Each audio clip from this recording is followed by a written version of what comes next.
নমস্কার, ব্রেকিং বাংলায় আপনাদের স্বাগত। আমি জয়ন্ত মজুমদার।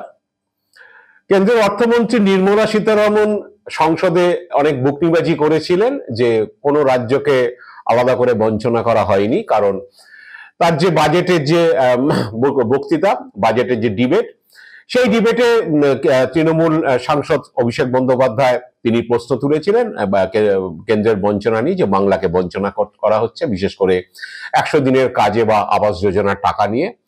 গত 3 বছর ধরে কেন্দ্র সেই টাকা আটকে রেখেছে এবং এবছরও বাজেটে বাংলাকে বঞ্চনা করা হয়েছে। তো মঙ্গলবার দিন নির্মলা সীতারমণ বাজেটের যে জবাবি ভাষণ অর্থমন্ত্রী হিসাবে তিনি দিয়েছিলেন, সেখানে তিনি বলেছিলেন যে না, কোনো রাজ্যকেই আলাদা করে বঞ্চনা করা হয়নি, সব রাজ্যকেই হচ্ছে তাদের প্রাপ্য দেওয়া হয়েছে। তো সেক্ষেত্রে অভিষেক বন্দ্যোপাধ্যায় শ্বেতপত্র প্রকাশের দাবি তুলেছিলেন, কিন্তু কেন্দ্র সেটা মানেনি। অভিষেক বন্দ্যোপাধ্যায় মার্চ মাসেই এই দাবি তুলেছিলেন যে কেন্দ্র সত্যি সত্যি 2021-22 সাল থেকে এ পর্যন্ত আবাস যোজনা বা 100 দিনের কাজে কত টাকা দিয়েছে তার জন্য হোয়াইট পেপার প্রকাশ করুক, তাহলে বিষয়টা পরিষ্কার হয়ে যাবে। কিন্তু কেন্দ্র সেই বা বিজেপি সেই রাস্তায় হাঁটেনি। তো নির্মলা সীতারমণ মঙ্গলবার দিন যে বড় বড় বুকনি মেরেছিলেন যে বাজেট, এইবার বাজেটে কোনো রাজ্যকে আলাদা করে বঞ্চনা করা হয়নি। Let it go on record, there is no vanchana to any state. There is no vanchana to any state. करीबन 1.5 साल से ज्यादा हो चुका है, 10 पैसा अभी तक नहीं छोड़ा। अगर छोड़ा है तो प्रधानमंत्री, फाइनेंस मिनिस्टर और इस गवर्नमेंट का मंत्रिपरिषद का हर एक सदस्य से मेरा यह आग्रह है और निवेदन है कि आप ये व्हाइट पेपर देने से दूध का दूध पानी का पानी नहीं। কিন্তু নির্মলা সীতারমণ বোধহয় জানতেন না যে ওই দিনই কেন্দ্রীয় গ্রামোন্নয়ন মন্ত্রক 24-25 সালের কোন কোন রাজ্যকে কত টাকা এমজি এনআরইজি প্রকল্পে দেওয়া হয়েছে তার হিসেব বার করে দেবে। এবং বুধবার দিন সেই গ্রামোন্নয়ন মন্ত্রকের এক প্রতিমন্ত্রী কমলেশ পাসওয়ান তিনি একেবারে নির্মলার মিথ্যাচার সংসদেই ফাঁস করে দিয়েছেন তার লিখিত জবাবে।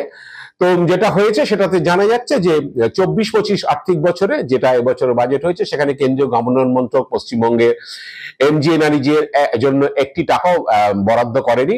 সেই তথ্য তারা প্রকাশ করে দিয়েছে মঙ্গলবারে। এবং বুধবার দিন মন্ত্রী কমলেশ পাসওয়ান তিনি লিখিত যে জবাব দিয়েছেন তাতেও তাকে প্রশ্ন করা হয়েছিল।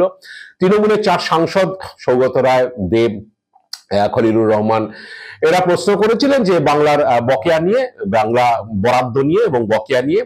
তাতে যে হিসেব কেন্দ্রীয় গ্রামোন্নয়ন মন্ত্রকের প্রতিমন্ত্রী যে লিখিত হিসেব দিয়েছেন তাতে দেখা যাচ্ছে যে 24-25 সালে অর্থবর্ষে কোনো টাকাই বরাদ্দ করা নেই, এমনকি 22-23, 23-24 এই 2 আর্থিক বছরে করা হয়নি। এবং 22 সালের 9 মার্চ থেকে যে এই প্রকল্পে টাকা বন্ধ রয়েছে সেটাও তিনি লিখিত তার ভাষণে তিনি জানিয়ে দিয়েছেন, লিখিত যে জবাবে।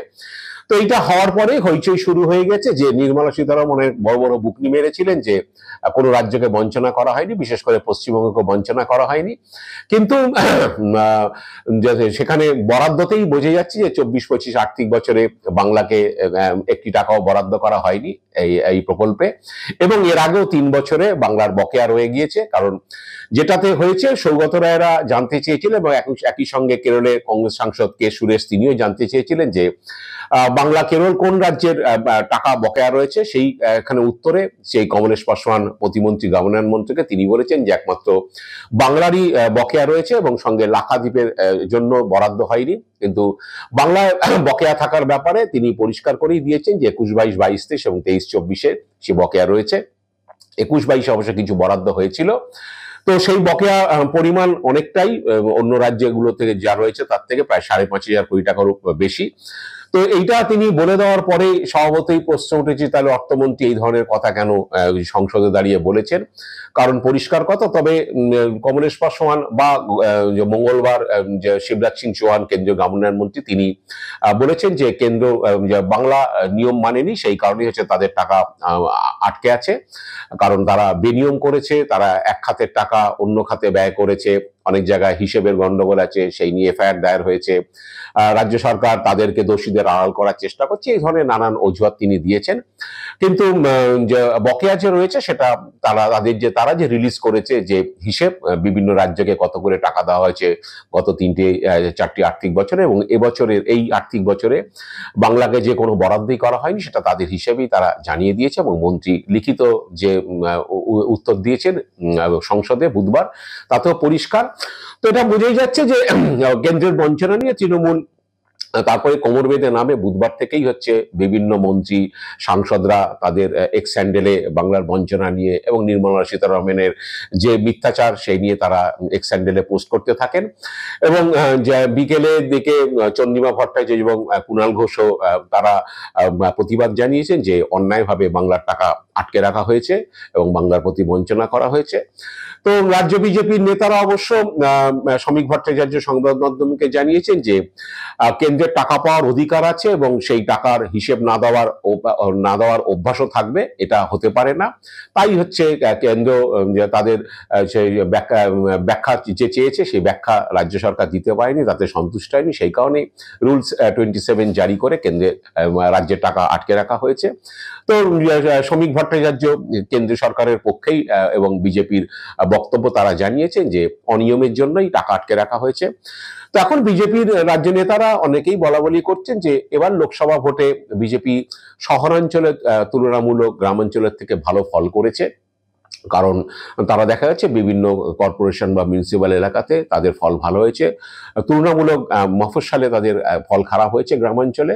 বিজেপির রাজ্য নেতাদের অনেকেরই মত যে গ্রামাঞ্চলে 100 দিনের কাজের টাকা বা আবাস যোজনার টাকা আটকে রাখা নিয়ে তৃণমূল যে প্রচার করেছে সেটাকে দল কাউন্টার করতে পারেননি, কারণ হচ্ছে দল দুর্নীতির কথা বলেছে, দুর্নীতির অভিযোগ করেছে এবং দুর্নীতির অভিযোগের জন্যই টাকা আটকে রাখা হয়েছে। শুভেন্দু অধিকারী, সুকান্ত মজুমদাররা বারেবারই বলেছেন যে তারাই বলে দিল্লিকে বলে সেই টাকা আটকে রাখা হয়েছে, কিন্তু গ্রামের মানুষ যারা এইসব প্রকল্পে কাজে যুক্ত থাকেন বা যারা আবাস যোজনা বাড়ি পেয়ে থাকেন তাদের মধ্যে এটা এফেক্ট করেছে। কারণ অনেকেরই মত বা বিজেপির অনেক নেতাদের মত যে দুর্নীতি যেখানেই হয়ে থাকুক না কেন, একেবারে 100% এলাকাতে দুর্নীতি হয়েছে এটা বিজেপিও মনে করে না।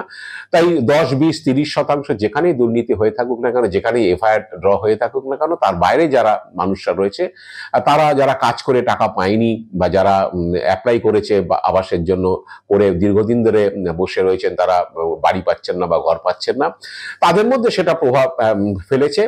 তো এই বিষয়ে একটি আপনাদের জানাতে চাই একটি ঘটনার কথা। 1980 সালে যখন ইন্দিরা গান্ধী ক্ষমতায় ফেরেন, তারপরে পরবর্তীকালে যখন প্রধান অর্থমন্ত্রী হয়েছিলেন প্রণব মুখোপাধ্যায় পঞ্চম অর্থ কমিশনের 350 কোটি টাকা রাজ্য সরকারের পাওনা ছিল, বামফ্রন্ট সরকারের, সেই টাকাটা তিনি আটকে দিয়েছিলেন বলে সিপিএম অভিযোগ করেছিল এবং সিপিএম সারা রাজ্য জুড়ে তা নিয়ে দেয়াল লিখেছিল। সিপিএম বিভিন্নভাবে প্রচার করেছিল যে বাংলার প্রাপ্য টাকা কেন্দ্রীয় সরকার মেরে দিয়েছে বা কংগ্রেস মেরে দিয়েছে, সেই টাকাটা তারা দেয়নি, এই টাকাটা দিলে উন্নয়ন হতে পারত।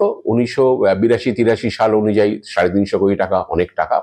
তো সিপিএম ওই 350 কোটি টাকা নিয়ে বিরাট প্রচার করেছিল সারা রাজ্য জুড়ে, এবং তারপর থেকে কেন্দ্রের বঞ্চনা, কংগ্রেস দিল্লিতে বসে কলকাঠি নেড়ে এ রাজ্যের কংগ্রেস নেতারা এইসব টাকা আটকে দিয়েছে।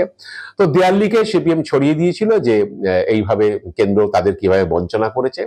তখন কংগ্রেস নেতারা ওইসব দেওয়াল লিখন বা সিপিএম নেতাদের মঞ্চে কেন্দ্রের বঞ্চনার কথা বিশেষ আমল দিত না, কিন্তু তারা পরবর্তীকালে বুঝতে পেরেছিল যে সিপিএম কেন বলতো যে কংগ্রেস দেয়াল লেখা পড়তে পারছে না। কংগ্রেস দেয়াল লেখা পড়তে পেরেছিল, তাই কংগ্রেস এ রাজ্যে আর ক্ষমতায় বামফ্রন্ট সরকারকে হারিয়ে আর ক্ষমতায় ফিরতে পারেনি। বছরের পর বছর কংগ্রেসকে বঞ্চিত হতে হয়েছে ভোটের রাজনীতিতে।